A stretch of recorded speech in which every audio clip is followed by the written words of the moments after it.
Supervise experiments are performed under the supervision of a responsible adult. Please ensure that you have the same, and please always make sure that you use the appropriate safety equipment. For this experiment you require a pasteur pipette, watercoloring of your choice, a candle, a wooden spatula. These are included in your Studio Lab Be a YouTuber set. Not included but required is a saucer, water, and a jar, and a lighter or matches. Step 1. Put water on a plate and add some food coloring of your choice with your pasteur pipette. Step 3. Ask an adult to light a candle and place it in the middle of the dish. Step 4. Once the candle is lit, cover with the cup.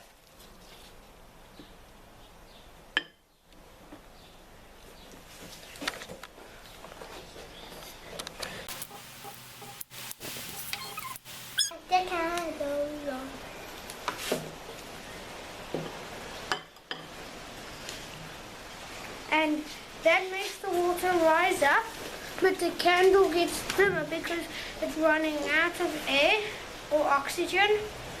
And now look, it's rising up very fast, then the candle goes out, then it stops rising. When you place the cup over water, due to the decrease of oxygen, the candle's flame diminishes. The flame decreases and the air temperature in the cup also decreases. Then the gas contracts and takes up less space, leading to a decrease in pressure inside of the cup. As the atmospheric pressure is higher outside the cup, it pushes the water to the inside of the cup.